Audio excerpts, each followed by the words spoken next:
All right, what's up, you guys? Michael here from the Proper Form Podcast. Pretty excited, and honestly, maybe the most nervous I've been for an episode because I have my lovely wife, Sophie, also known as Sophia Streight, with me here on this episode today. This is episode number 9. Sophie, how's it going, babe? It's great. Yeah? A little nervous, but You excited? This is your first podcast you've ever been on? yeah. I'm normally a behind the scenes kind of gal, so this is Okay. a little out of my box here. Yeah. That's Well, thanks good. for coming on. Sooner or later, you probably knew that this was coming. Yeah, I just thought I would have more than like a 36-hour notice. But Yeah. Well, hey, we had a slot time open up, and we just thought, who would be the best to fill this position in this time? And actually, Michael Child said it was you. I didn't even say that. So no. Yeah. Thanks, sweetheart. I love you so much. Love you. Anything for you.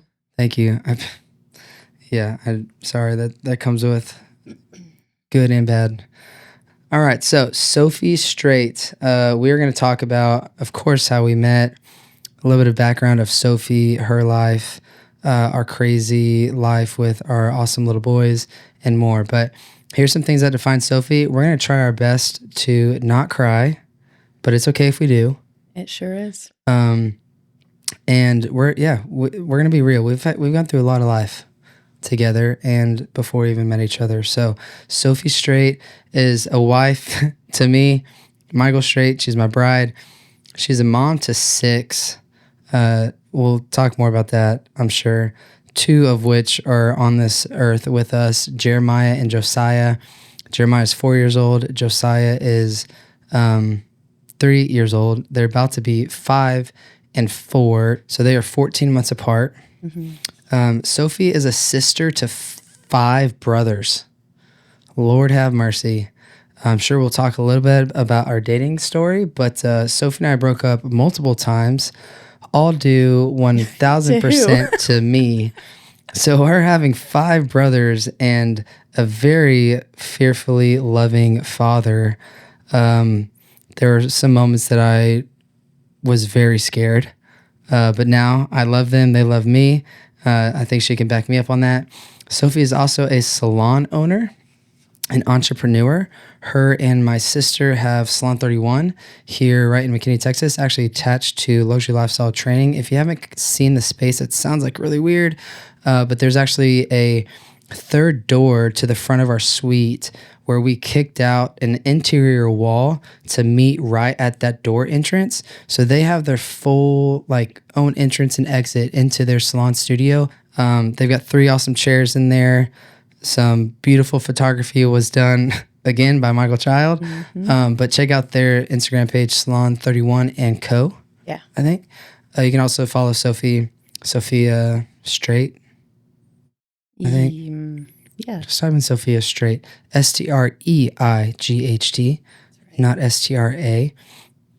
And Sophie's a fighter. She has fought through a lot in her life, some that we'll probably discuss and share here on this episode, and some others that might be for some more one-on-one, intimate, conversational ears. But Sophie, as I've got to know her, and I've got to know her story before she knew me, she is a huge fighter. She's been through a lot. Try not to get emotional just yet. But I would be very confident to say, and I hope I can say that I probably know her the best on this world, outside of her mother, maybe, and some of her really close friends. But Sophie has fought very hard for the things that she loves. She's fought through things that she's been through. And she's continuing to fight for, just justice and righteousness for herself, for her beliefs, also for her kids and where she wants to help continue to navigate our family, but also even more so for people and others, and especially other women. So, Sophie, thanks for being here, babe. Of course. Thanks for having me. Can you dive in to a little bit before we get to the kids and madness? You are a sister to 5 brothers. How was that growing up? Wild. I mean, you see our 2 little boys So just triple that. Literally. Yeah. Share a little bit more with me, if you will, on your brothers. 3 of those are biological, 2 are step. Could you share a little bit more of y'all's journey growing up, being the only sister, navigating a divorced family, and then bringing in 2 other crazy dudes as brothers? How was that? Yeah. My mom and stepdad, which I don't really like to call him step because we know he's glue to our family. Yep. But they got married when I was 11. So then that brought in the 2 other boys, but we knew them prior to them getting married because one of them played ball with my eldest brother. Yep. And so they'd always kind of been around. So I haven't known life without them for the most part. And I mean, it was madness. We were at every sporting event known to man. I don't know how my mom did it. She's like Octa woman with, I don't know how she does it. But yeah, I mean, it was crazy and I wouldn't change a thing. Most people would think that I was just this spoiled, doted on little girl, but it was quite the opposite. I was the 6th boy sometimes. Yeah. And one of my brothers denies this to this day, but I can think of who that is. He held me over the balcony by my shirt and my ankles and was seesawing me in the air, pretending like he was going to drop me on a pile of pillows that they had created at the bottom. And he denies it to this day, 25 years later. But that's okay. I mean, we played Army. We would go to the shooting range and we would collect the empty bullet casings and we'd put them in our little bags and we'd take them home and then we would play war. It was like Vietnam or World War II in our home. We would turn over the ottoman and use that as a wall for our bunker. And then the other brothers would be up in the balcony and launching bullets down. Just bullet casings. Bullet casings, empty bullet casings down to the bottom floor. And one time it hit one of my other brothers directly in between the eyes. So, I mean, just constant chaos. Wiffle ball inside the house, just golly, making my mother go mad. I can only imagine just the amount of things that we have like broken and beaten up and baseboards dinged in our house. Like I can imagine what that would be like with 3 more boys. Broken banisters, broken hand railings, you name it. Yeah. Okay, so could you share a little bit more on, I mean, love your dad, your real dad, Frank, and how did that relationship for you shift, not only as a girl and a young daughter and a sister, but how did it shift for you with your fatherly connection with Willie as you began to get close with him? I think unfortunately there's a lot of families that end up separating, and as a female I think you could probably add a lot of value on the value and the like firmness that Willie brought into your life at a young age, being the only female in the family and sister. So could you share kind of the pros and not necessarily the cons, but like how that shifted and has changed your perspective on fatherhood and man, like a man's role in a family? Yeah, man, this is a hard one. I would say with Willie, my stepdad, one of the best qualities in him is he is a very good listener. And so there would be nights where be sitting on the couch and it's 10 o'clock school night, and he's sitting in his leather chair and I'm on the couch and he's muted whatever classic football game he's watched 72 times. Gosh, and yes. and he just will ask a question and he waits for me to answer. And there's no rush. There's no expectation. He just really wanted and still wants to know my heart and know what's going on in this head of mine. And so I would say that was one of my greatest saving graces growing up, especially through high school and all of that, was just I knew that I had someone that would really, really listen to me and then also have questions to ask in return. Not just that one question, but he would be listening so much so that he would have an even better question to come after whatever I had said. Yeah. And so that was huge for me and still is.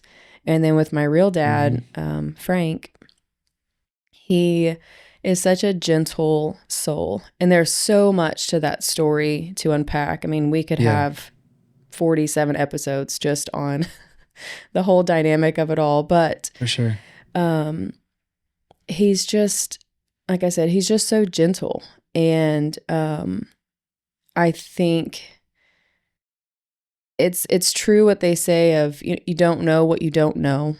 And his parents weren't super involved in his life in like a really emotional way. And so I feel as if he didn't really have that to go off of. But I love my dad. He has a special place in my heart. He hasn't always been there, and that is really hard. But I still love him, and I hope he knows that I love him. So, guys, grab tissues. Yeah, epic fail. Yep. With your relationship with Willie and your dad, Frank, how were they able to be there in ways that maybe your mom wasn't able to? Not because of her not like being present, but just like the actual difference of male and female. Like how has, as you grew older and wiser and start to learn more what you didn't know, and maybe out of stubbornness or just growth, how has those dynamics of like mother-daughter, father-daughter, how has there been differences in relationships there, in the relationships? I would say the biggest difference is, I call Willie a lot when I need help with a solution. And sometimes fixing stuff at our house. Yeah. Which like our disposal. Our disposal. Okay, yeah. Things like that. For protection, for more black and white direction on things in life. And then for mom, she's that emotional connection. She's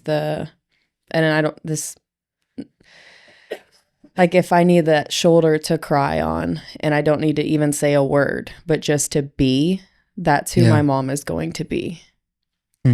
That's changed over the years and it's shifted in, I think, stronger ways, I would say, just with my maturity and my faith.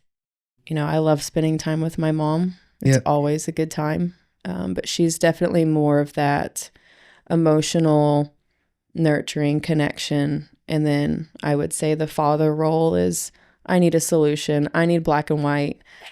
I don't want all the in between. Just cut to the chase. Yeah. So nice. Well, last question I want to ask, kind of off of just your family dynamic, how you grew up, 5 brothers. How could you encourage any women or any even guys that have came from a divorced family, or maybe didn't have a close relationship with their real father, but then maybe was like really close with their mom or their dad, depending on their dynamic. Like, how could you, what value or wisdom or grace could you shine light on to that of maybe ownership of what like you've taken on to own what you can own in those relationships and those speed bumps, but also the grace that can maybe be given to the parent of where they maybe lacked or weren't there when they would have wished they would have been there. Right. One of the hardest things to realize as you get older is knowing that your parents are humans, that somehow, they're not superheroes and they will make mistakes. Mm-hmm. And that doesn't change. And so I think being an adult now, it's a lot easier for me to have grace and understanding of, like you said, where my parents may have lacked in certain areas. I can see how hard parenting is, and I have so much more grace for any of those areas because they're humans. They're not superhuman. And at the end of the day, the only perfect person on this world or in this world is Jesus. And so that's the model that we follow after, even over our own parents. Yeah. Yeah. I think that's definitely good of like, they're not superhuman. And by no means is that like a diss or like you did this wrong, you did this right. It's, I mean, it's just the fact of like, no one's perfect. We can't be everywhere all the time, every time, and understand every emotion and thought process. And what you said, actually, you meant to say this. And it's helped me as a parent and thinking about my parents and yours, and of like, there wasn't necessarily anything wrong, fully wrong or fully right. It's just, going back to just figuring out as you go and trying to understand and just do your best. Yeah. And well, that's great. I appreciate you sharing on some of that. How has it been being a hairstylist? Sophie was actually going to school. We met at Texas A&M. I actually went to Blinn for 2 years. Sophie was going to Blinn.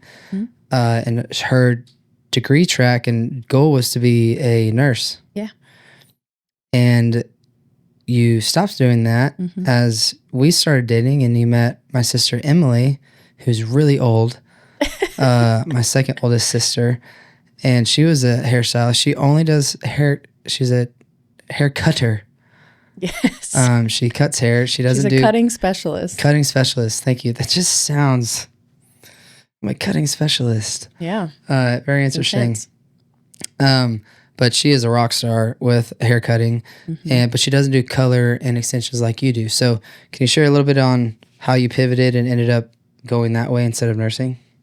Yeah, I wanted to be a NICU nurse. That was kind of what I had always had my mind set on. And the Lord really closed that door hard.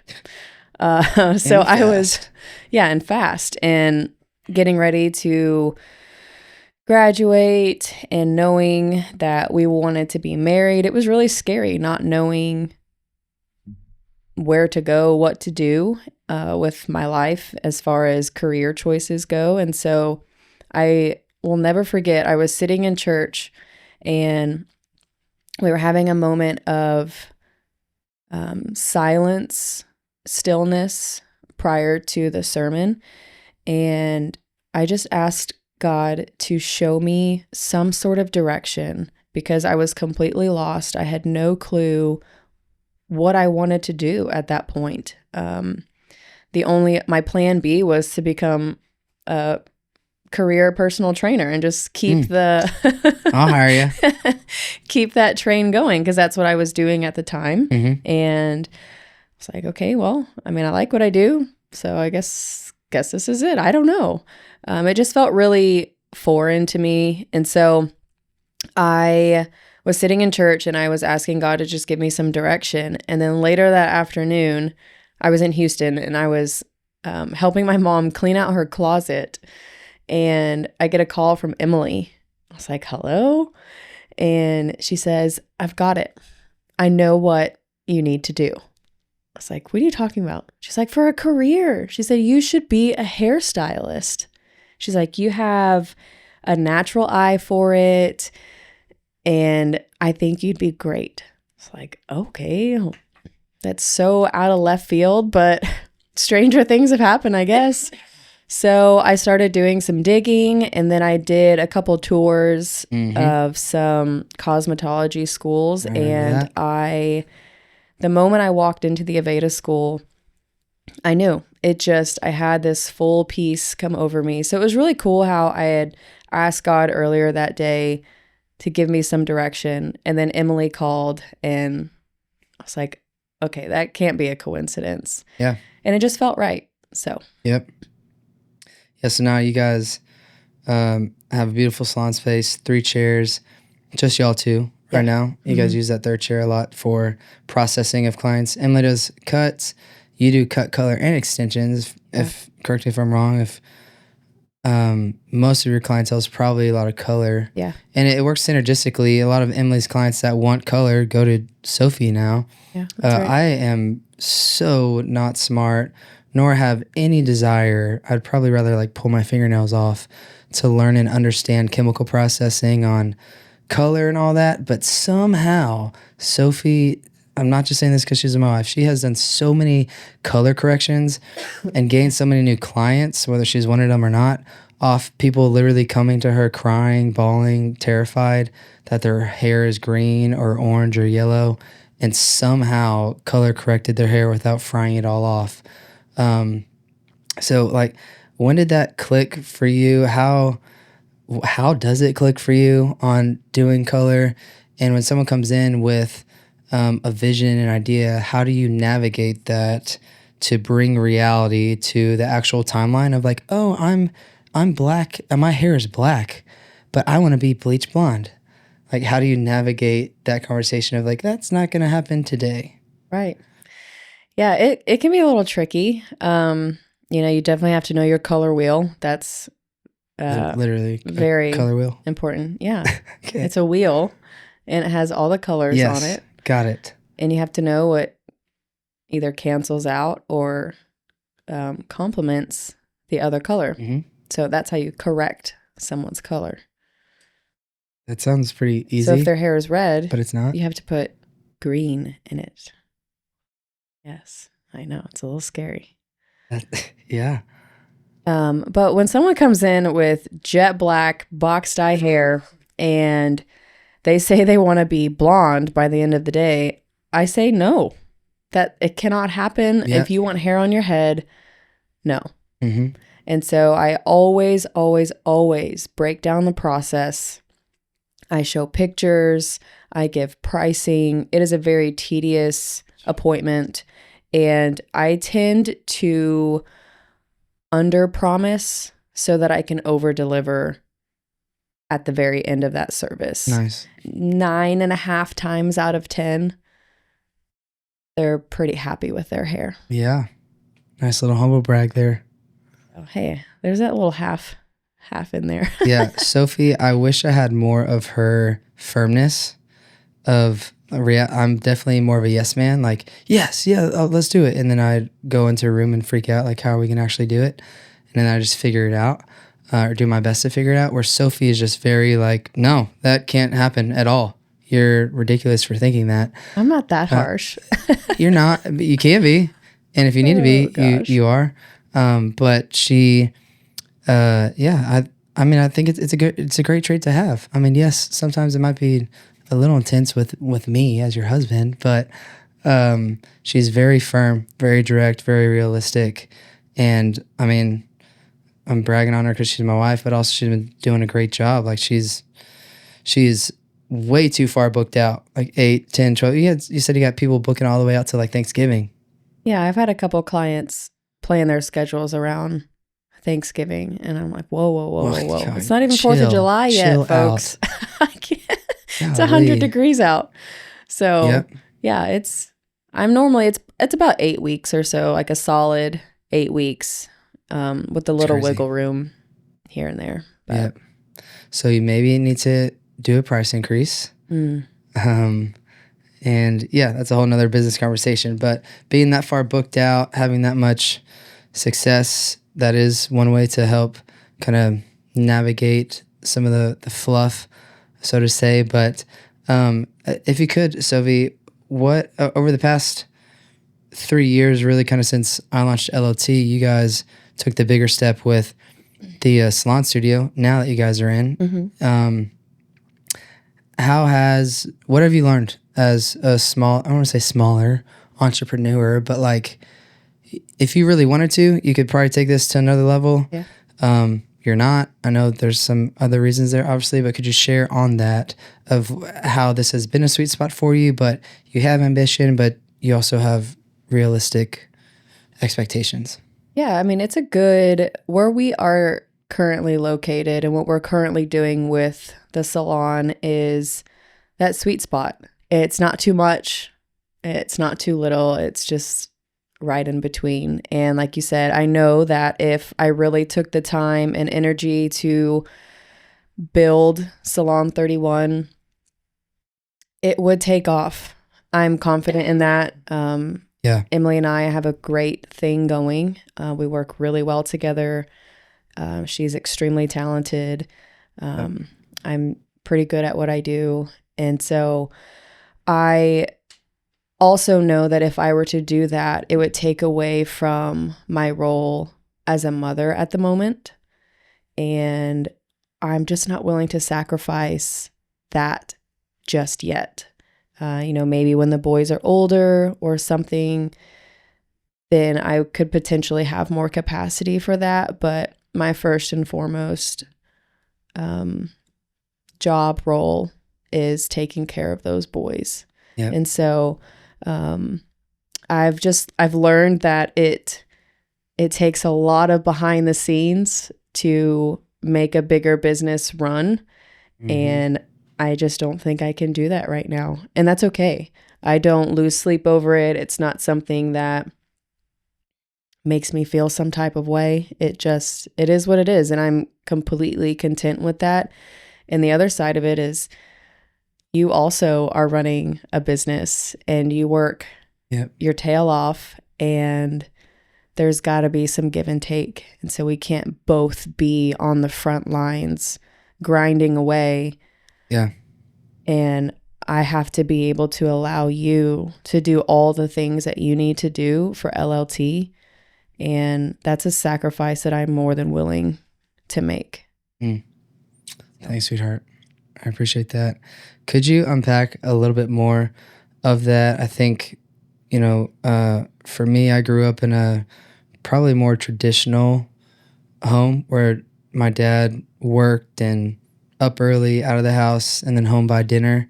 I never really wondered where he was, or of course I wish I could have been with him more, but he was always at practices, always there. My mom was, as you know, the mom, she cleaned, she cooked, she took us at school, all of that stuff, kind of more of that traditional, where now it's like some households, ours, we need income from both. But also we're also both entrepreneurs. Going back to what you just said, how have you navigated that as a mom and as a personal entrepreneur, but also going back to what you just said, the sacrifices kind of that you're making, where to some people it might look like it's me being selfish, but obviously it's our relationship. How would you add light to a conversation like that? Yeah, I mean, the sacrifice part was really, really difficult for me in the beginning, if I'm totally honest. Were you guys, because of what? You just weren't prepared? Or I wasn't really prepared. Your mom and I had certain conversations about what that looks like, what that looked like for them, but you don't fully grasp it until you're in the midst of it. And that goes for most things. And so I just wasn't really prepared for what that looked like, and just the inconsistency in your schedule in the beginning, especially. And that really threw me for a loop there for a bit. But I would confidently say over time that I have understood a lot more of what it needs to look like for you to be able to be the provider, the head of our household. And that takes a lot of sacrifice. And, your mom and I have had more than one or two conversations about this, and I'm so grateful for her guidance and her wisdom through that, because it is not easy. It is very hard. And it takes a lot of communication, a lot of understanding of one another, and just the willingness to know and trust your spouse. We're definitely not perfect at it. I mean, it's sacrifice from both sides. Absolutely, for sure. There's obviously many days I wish I could be home more, but then there's also times where clients are out of town and I'm able to be home in the morning for a long time. So there's some freedom there, but also, really hard moments where I have to be out because we're doing an event and I absolutely need to be present. Well, I want to shift a little bit to our little guys and talking about you being a mom to 6 kids. That's a lot. Could you share how motherhood has been? So let's start with Jeremiah and Josiah. They are our 2 little beautiful boys here on earth with us. We did home births with both of them. Could you share a little bit of our pregnancy journeys and having those 2 little guys, and then we can dive a little bit deeper into the rest? Yeah. So you and I are fertile myrtle. So it took no time getting pregnant, which is a huge gift. Yes. And both pregnancies, Jeremiah and Josiah, were really easy, super seamless. I had no complications. And we chose to do rather home births with both of our boys. And I would not, given the opportunity, I would not change a thing. Yep. I'm not naive to the fact that that can change. And, sometimes things, certain pregnancies are different. And so, of course, if it's safe and we're checking and crossing out all those boxes, then we're doing home births. Yeah, exactly. If all the boxes are checked, then home birth is where I will be every single time. Yeah. And how could you shed some light onto maybe some moms that are interested in doing home birth, but are absolutely terrified of the pain, the unknown, all of that. That's not like accepted as much by society, but really it's a very beautiful, safe, there's a lot of amazing practitioners and people that play huge roles in that process that make it amazing. Yeah. I definitely have to give a huge, huge, huge shout out to our midwife, Corey. She's with Barefoot Midwifery, and she is a beast. Extremely knowledgeable, and in my opinion, one of the best midwives in DFW, no doubt. Yeah. But you're doing natural childbirth. There's gonna be pain. It is the long suffering, so to speak. And you could have a 6-hour labor like I did, fast and furious, which has its pros and cons, or you could have a 36-hour natural labor. That's obviously not as fast. That also has pros and cons. But yes, there will be pain, and you just have to know your body, and you have to surrender to a lot of that mentally and physically, obviously. But How would you say, and I just asked this just because I know I helped you on it. How would you say your fitness and your mindset helped set you up for success on game day, going through contractions and all of that? Yeah, I think, working out plays a huge role in a lot of aspects of pregnancy and delivery. I think being able to work through certain sets during a workout and knowing that there's an end to it helps shift that mindset. So during contractions, they're not forever. They might be every minute on the minute, but I know that there will be a break at some point, and ultimately the end goal is getting that baby here outside of my body. Yep. And so there is an end to it, and I know that it's not forever. And so being able to just take one contraction at a time is the mindset that you have to have going into that. Yeah. And again, like, just because my first labor was super fast didn't mean that my second labor was going to be that way. So I had to mentally prepare for round 2 that it could be 12 plus hours or it could be just as fast. And luckily for me, it was just as fast.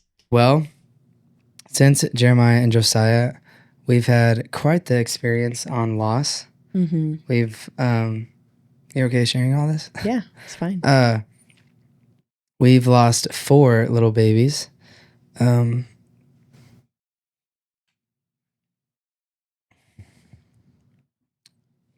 Not fun. So, yeah, we've lost 4 little babies. A little girl named Joan, who I found out on my 30th birthday we were going to have her. And then we lost 2 more. Mm-hmm. And then we lost another little boy who actually had a chromosome disorder. Trisomy 14. So, Sophie, how have you navigated that? How has having 2 quote unquote perfect pregnancies, fast pregnancies, all of our pregnancies, we've got pregnant very quick, which is a huge blessing. And we do not take for granted, as we've had close friends that have not had that experience. But for us in our story, how has those losses kind of added some sobriety to you as a mom? Yeah, it puts everything into perspective in a lot of different ways. You know, it allows me to be even more grateful for Jeremiah and Josiah, and it allows me to see that all of the little things in the day-to-day just don't matter.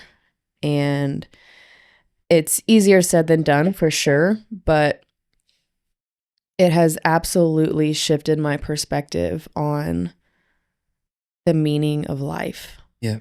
And it has not been easy, but God has been good through it all. He is gracious and he is faithful and he is kind. And so I wouldn't choose to go through all of this again, but if I had to, I would. And that's because I wouldn't know God the way that I know him today if it weren't for the suffering that we've gone through our losses. Yep. And I wouldn't be who I am today if it weren't for that. So I would take that valley again. Yeah. If that's what I was called to. Yes. Easier said than done, for sure. Yeah. I think for myself, I made an Instagram post a while back on when the due date would have been. Yeah. For, I don't know which one. Was it Joan? For our 4th. For the 4th. For Jonah. Gosh. So yeah, Jonah. I made a post about, like, Sophie telling me that today would have been the due date, and I didn't remember that, but, like, also we had lost 4 and just the madness of life and, like, all the emotion that came with of, like, man, I should remember these dates, but I don't because we've lost 4, and also I've got 2 guys here on this side of Earth that I need to care for and love. Right. And if anything, it's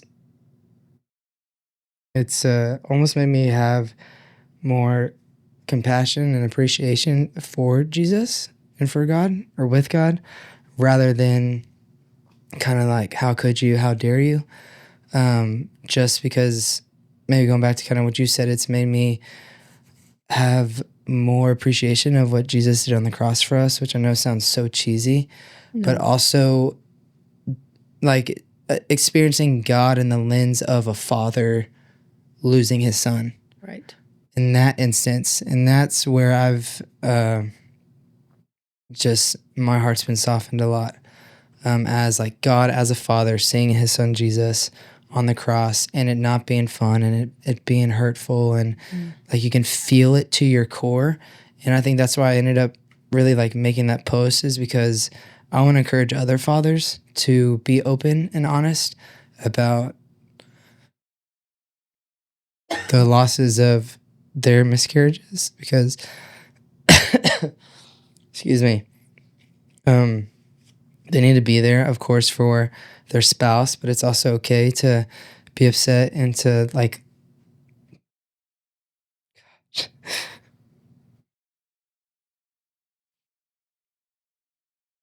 was expecting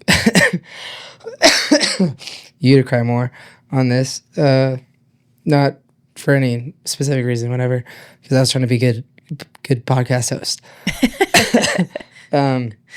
I do want to get this out though, but just to know that it's okay and it's right to like long for something that you really love. That's right. And you want to have, and it's just a bigger reminder that like, man, it's hard a lot of days to believe in a good God and a God that really cares for us. So how could a God do this to us? But man, it's the only God that we get to choose to have a relationship with and actually wants to be connected with us. Right. And it's just kind of one of those things where it's like you envision yourself being wrapped in his really big arms, like as a young child, and just like wanting to punch and fight, and just knowing that like he can take it. Right. And so that's where I think my wrestle has been with him, of like, just get it out, and it's okay to get it out. Yeah. He can handle our anger for sure. Exactly. So yeah, going back to like what you said, like, yes, we have thought and are hopeful that we might experience more life of children on this side of heaven, but we're also prepared that we might go through more loss. Right. And it's a huge reminder that we just need to continue to press into our faith and into the Lord, and know that his ultimate plan is good, and that our final resting place is not here. Amen. And Thankfully. It makes me even more excited to go to heaven. I want to be here as long as possible, but it makes me even more excited to be in heaven with those other kids that we're going to get to experience life with forever. Yeah, absolutely. So, do you have anything else to add on that? Say that there's always purpose in our pain. You know, it does not go unused or unseen. And, you know, God has tested the strength of the ground before us. And so we know that like as we walk through certain valleys and all of our trials and tribulations, that one, we're not alone in it, and our suffering pales in comparison to the suffering that Jesus experienced. And that I think gives me comfort knowing that we have a God that is so compassionate, and that he hurts when we hurt, and he knows exactly how we feel. And so it's comforting and it's reassuring. And I know that he didn't fail then, and he hasn't failed now. And so he's not going to fail in the future. And I can rest in that. And so whatever may come, I know that he is good regardless. Yeah, that's good. I think I've heard that before, of that there's purpose in pain. Yeah. To press into the pain to find purpose, to find passion.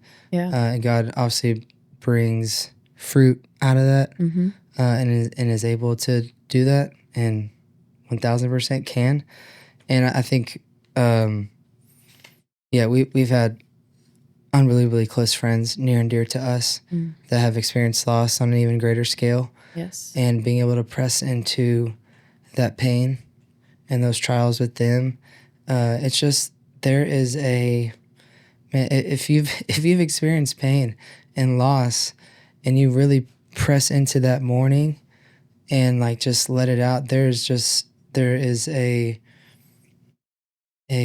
intense calmness and like sobriety in those moments of like, just going back to what you said of like, man, there's nothing else matters in this world. And it just brings down the reality of like, man, we just at the end of the day have each other and the people we love. And those are the things that are and should be most important, right? In helping be there for each other and for our friends, and the people that have been there for us has been so huge. Yeah. And, the Lord does most of the work when we are in our lowest of lows. And there's a beauty in that. There's a sanctification in that. And there is beauty from the ashes. And so it's, like you were saying, just being willing to press into it and to not just sweep it under the rug, but to allow God to really work in that and prune those parts of us and just, fully surrender to it. Yeah, for sure. Well, I by no means, I don't want that to like end in this sad manner, because we're definitely not sad. We have moments of, times that we wish we had those kids here, and those are real and authentic, and that's okay. Of course. But we're also so grateful for our crazy little guys. Yes. Sophie, as she came in this morning, was like, I don't know what happened to Jeremiah and Josiah, but I think they chugged an energy drink. I'm like, that's them every day. They're just like Tasmanian devils beating their heads off the wall and off of each other, and it's just madness 24/7. Yeah, they're wild. But I do want to wrap up. So, Soph, as we conclude, love asking our guest, and you can retouch or reiterate some of the things you discussed, but based off of who you are, where you've been, and where you're going, what are a few more kind of encouragements or words of wisdom that you think could add value to our audience and our listeners? Yeah, one of the biggest ones is not making mountaintops out of molehills. I heard that, I don't even know when or where. Country. But sounds like it could be a song. It might be. But just knowing that, as a mom specifically, the laundry sitting on the kitchen table, it will get put up. The dishes that I didn't get to will get put away. The vacuuming and all of that, and the mess and the chaos that those little boys make, it will get cleaned up.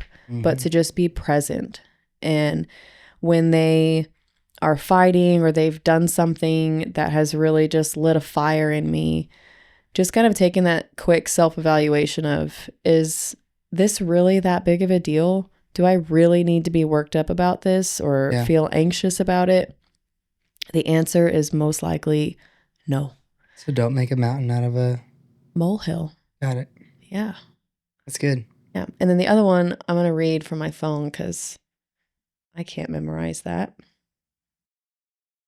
There is a quote from one of my favorite books that I read during, like, right in the middle of our miscarriages. What's the book? It's called Hind's Feet on High Places. Okay. Do you know the author? Hannah something. You can find it on Amazon. And there's two versions. There's an illustrated version, which was my favorite because it's just a beautiful, beautiful book. And then there's the non-illustrated, which is What's the name of it again? Hind's Feet on High Places. All right. And so one of the quotes from this book says, "Lord, teach me to rejoice and be glad in the valleys, just as the streams so willingly flow from high to low. Lord, guide me through the things unseen. Let me be reminded that the greatest victories are often like streams flowing from high to low in the valleys of the unknown. So I think, to me, it's encouraging knowing that, you know, we have our highs and lows in life, but just being willing to take on the lows, and like we just were talking about, just pressing into that and knowing that there is work to be done within that will shine brighter when you're on the mountaintop, if you've done the work and if you've allowed God to really intercede. And so I would say those are probably my two biggest takeaways, is not making mountains out of molehills, and to take on the lows and knowing that, you know, often it's from high to low. Yeah. Yeah, but it's never consistent, perfect. Right. Yeah. Both ways, it's never completely perfect, and it's never going to always be horrible or bad. Yeah, I mean, you've got to think, like, if you're driving up, it's like the road to Hana in Maui. You know, you go up, but then you level out for a bit. Yep. And then you kind of make some sideways turns and some weebly wobbly almost fall off the cliff. Yeah. And then you go back up and then you level out again. Yep. And so that's kind of like life, you know, we don't ever just, it's not a straight shot. So. Well, babe, Soph, I can call you babe because you're my wife. Thanks for coming on to the episode, to the podcast, the Proper Form podcast. This might be my favorite one. Thank you for your rawness, your vulnerability, your emotion. Thank you for being a great mom and a great wife to myself and to our boys. And just thank you for continuing to love us well and care really well for your clients and for your people, because I know that they love you so much. Your family, my family loves you so much. With 3 sisters on my side, they all love her a lot. I can say that confidently. So I think we've done pretty well on being able to win over our in-laws. Me with your 5 brothers and you with my 3 sisters. So I'd say we can give a high five for that. But I love you so much. Thank you for coming on the Proper Former podcast. See you guys on the next one.